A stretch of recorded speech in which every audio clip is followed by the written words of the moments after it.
Hello students, आप सभी का स्वागत है हमारे यूट्यूब चैनल इंटीग्रल मैथमेटिक्स में। आज से हम 12th का भी स्टार्ट कर रहे हैं टॉपिक, और उसमें मैं कैलकुलस से स्टार्ट कर रहा हूँ, जिसमें पहला चैप्टर हम कंटिन्यूटी और डिफरेंशियबिलिटी ले रहे हैं और डेरिवेटिव्स भी। लेकिन कंटिन्यूटी और डिफरेंशियबिलिटी से पहले मैं डेरिवेटिव्स के बारे में बताऊंगा आपको, ठीक है। और डेरिवेटिव्स बताते हुए फिर हम कैलकुलस के आगे के चैप्टर्स को कंटिन्यू करेंगे।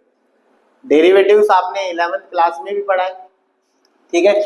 चैप्टर 5 अपना यहाँ पर ये, और कैलकुलस का फर्स्ट टॉपिक है। आप सभी को पता है कि कैलकुलस अपने जो सिलेबस है उसका 50% अप्रॉक्स 50% कवर करती है, तो बहुत इंपॉर्टेंट है कैलकुलस अपने लिए, ठीक है। इसमें हम डेरिवेटिव से स्टार्ट करें। डेरिवेटिव्स ऐसा नहीं कि आपने पहले नहीं पढ़ा है, ठीक है। तो जीरो लेवल से स्टार्ट करना तो जरूरी है नहीं, क्योंकि फिजिक्स में भी पढ़ा हुआ है, और 11th क्लास में आपने लिमिट्स और डेरिवेटिव नाम से चैप्टर पढ़ा है, ठीक है। तो पहले मैं डेरिवेटिव्स के जो फॉर्मूले आपको याद है उन्हीं से स्टार्ट कर रहा हूँ। y equals to F X अपना कोई फंक्शन है, ठीक है। और आपको पता है यहाँ पर अगर फंक्शन जो है वो x का है, यानी x यहाँ पर इंडिपेंडेंट वेरिएबल है और y यहाँ पर डिपेंडेंट वेरिएबल है। तो अगर x में चेंज होता है तो y में भी चेंज होगा। तो x के रेस्पेक्ट y में चेंज निकालना, यही हमारे लिए एक तरह से डेरिवेटिव है, ठीक है। Rate of change is derivative. तो x के रेस्पेक्ट y में चेंज निकालना डेरिवेटिव है, जिसको हम d अपॉन dx से शो करते हैं। d अपॉन dx एक ऑपरेटर है, जिसका मतलब है change in y with respect to x, change in y with respect to x, जिसको हम dy बाई dx बोलते हैं, और fx का डेरिवेटिव f डैश x से लिखते हैं, ठीक है। dy बाई dx या f डैश x या y डैश y1 सबका मतलब फर्स्ट डेरिवेटिव है। फर्स्ट डेरिवेटिव का मतलब dy बाई dx, ठीक है। वैसे चेंज हम किसी के भी रेस्पेक्ट कर सकते हैं, लेकिन हम यहाँ पर जनरली x के रेस्पेक्ट ही चेंज देखते हैं। Differentiate with respect to x, इस तरह से लिखा जाता है। Differentiate with respect to x मतलब x के रेस्पेक्ट हम डेरिवेटिव कर रहे हैं, यानी चेंज हम x के रेस्पेक्ट देख रहे हैं, ठीक है। तो जो फॉर्मूले हम पढ़कर आए उनको एक बार रिवाइज करते हैं। d अपॉन dx x की पावर n का, ठीक है। यहाँ यानी यहाँ पर जो y है वो हमारा x की पावर n है, यानी fx x की पावर n है और fx ही y है, यानी हम बोल सकते हैं y की x की पावर n है। तो यहाँ पर एक तरह से मैं y का ही डेरिवेटिव कर रहा हूँ dy बाई dx, लेकिन y की जगह कौन है, x की पावर n। तो इसका फॉर्मूला होगा n इंटू एक्स की पावर n माइनस 1। इसका जो डेरिवेशन था वो हम 11th में ही कर लेते थे, फर्स्ट प्रिंसिपल ऑफ डेरिवेटिव से, जिसको RHD भी बोलते हैं, right hand derivative. Right hand derivative भी हम डिफरेंशियबिलिटी और कंटिन्यूटी जब चैप्टर डिफरेंशियबिलिटी कंटिन्यूटी चैप्टर देखेंगे, उसमें RHD और LHD के बारे में पढ़ेंगे। तो डेरिवेशन फर्स्ट प्रिंसिपल से हम 11th क्लास में इसका देख लेते थे, ठीक है। इसी से हम कुछ और फॉर्मूले देखेंगे। d upon dx of root x, एक इंपॉर्टेंट फॉर्मूला ये, d upon dx of root x। Root x का मतलब है x की पावर हाफ है, तो इस फॉर्मूले में x की पावर हाफ आ जाएगी, तो यहाँ n की जगह हाफ आ जाएगा, और यहाँ पर x की पावर हाफ माइनस 1, n की जगह हाफ माइनस 1, तो हाफ और x की पावर माइनस हाफ हो गई, वो नीचे आ गया, तो नीचे x की पावर हाफ आ जाएगा, और x की पावर हाफ का मतलब रूट x, तो रूट x का डेरिवेटिव हो गया 1 अपॉन 2 रूट x। ये एक बहुत इंपॉर्टेंट फॉर्मूला है और बहुत काम में आता है। फिर इसी से हम देखते हैं d upon dx of 1 upon x का।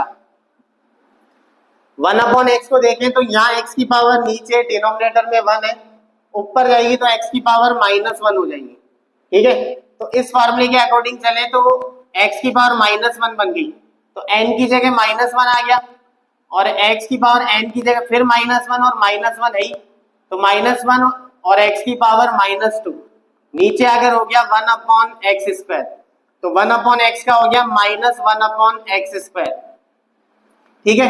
ध्यान देना यहाँ 1 पावर है तो ये पावर ऊपर नेगेटिव में चली गई और नीचे एक ऐड हो गया। तो मान लो आप डेरिवेटिव कर रहे हो 1/x² का, तो इस फॉर्मूले के बेसिस पे हम देख सकते हैं पावर ऊपर नेगेटिव में आ जाएगी और नीचे एक ऐड हो गई। मान लो आप डेरिवेटिव कर रहे हो 1/x³ का, तो पावर ऊपर नेगेटिव में आ गई -3 और नीचे एक ऐड हो जाएगा। आप कर रहे हो मान लो x की पावर 10 का, तो ये हो जाएगा -10/x की पावर 11। ठीक है, तो इस तरह से आप इनका यूज देख सकते हैं। फिर है इसी में d/dx ऑफ x, यानी x की पावर 1, तो x की पावर 1 है, यहाँ पर 1 और x की पावर 1 - 1 0, जिसपे 0 पावर होती है वो 1 होता है, तो 1 हो गया। तो ध्यान रखिए आप x का x के रेस्पेक्ट डेरिवेटिव हमेशा 1 होगा। फिफ्थ है अपने लिए d/dx ऑफ a मतलब कांस्टेंट। ठीक है, तो यहाँ पर x है ही नहीं और डेरिवेटिव हम x के रेस्पेक्ट कर रहे हैं, तो और x है ही नहीं, तो ये हमारे लिए कांस्टेंट फंक्शन हो गया, यानी x की पावर 0 है। तो x की पावर 0 है तो n की जगह 0 आगे आ जाएगा और 0 से कुछ भी मल्टीप्लाई होगा तो 0 ही मिलेगा, यानी कांस्टेंट का डेरिवेटिव 0 है जब कांस्टेंट अकेला हो। लेकिन अगर कांस्टेंट और वेरिएबल साथ में हो मल्टीप्लाई में a इंटू एक्स, तो उस कंडीशन में हमें क्या करना है, कांस्टेंट को रोक लेना है, ये रुक जाएगा और आप डेरिवेटिव करेंगे x का।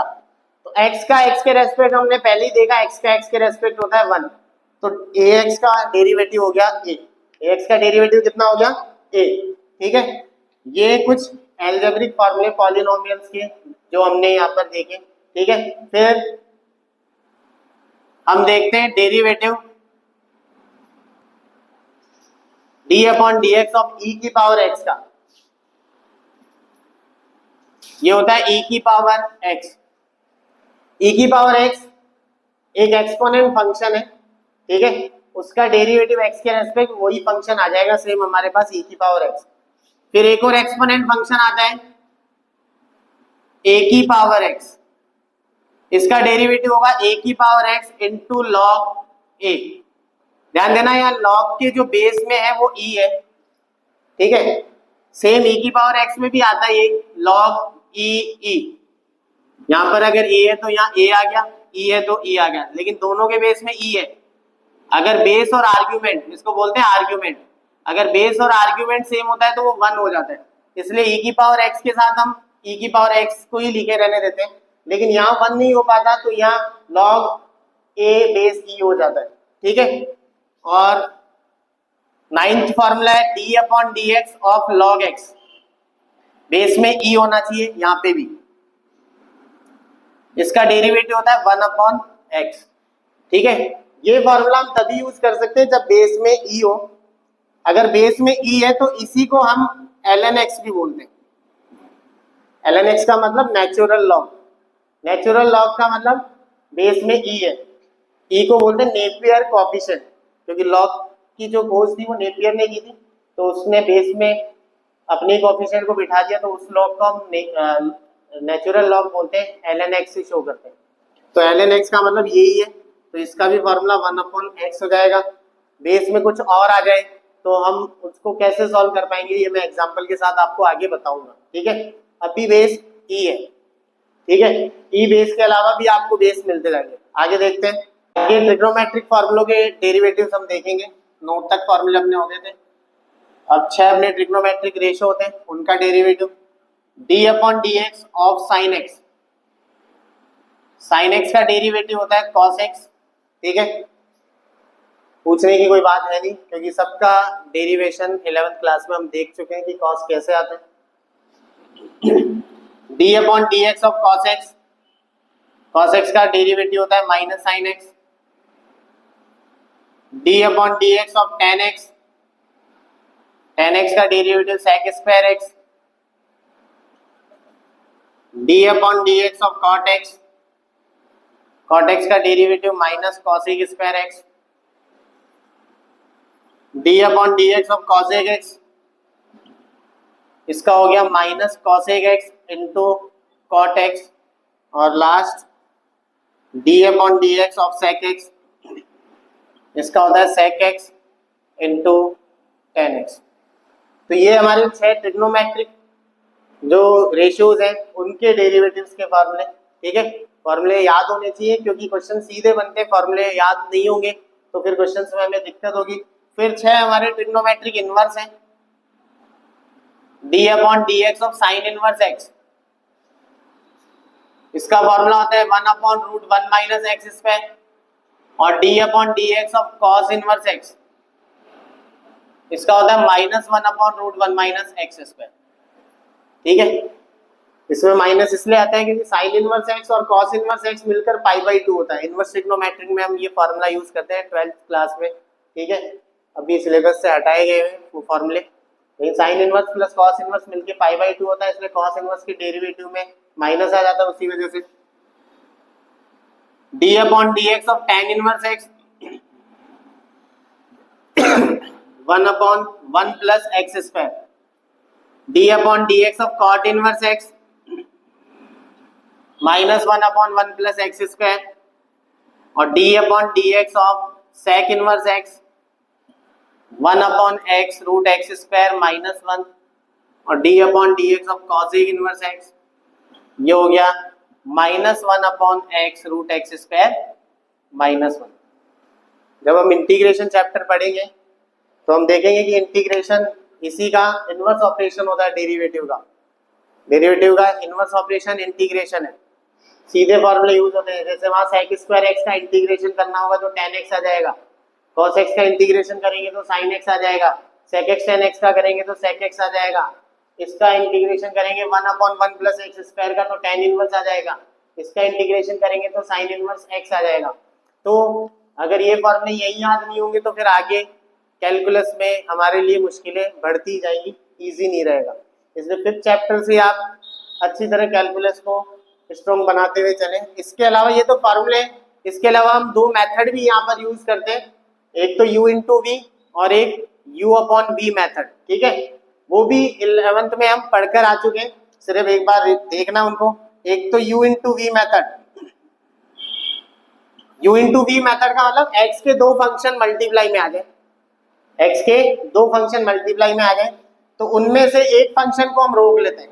जैसे पहले मैंने v को रोक लिया और अब मैं डेरिवेटिव करूंगा d अपॉन डी एक्स, मतलब डेरिवेटिव कर रहे हैं अपन u का, प्लस u को रोका और d अपॉन डी एक्स हम करेंगे v का।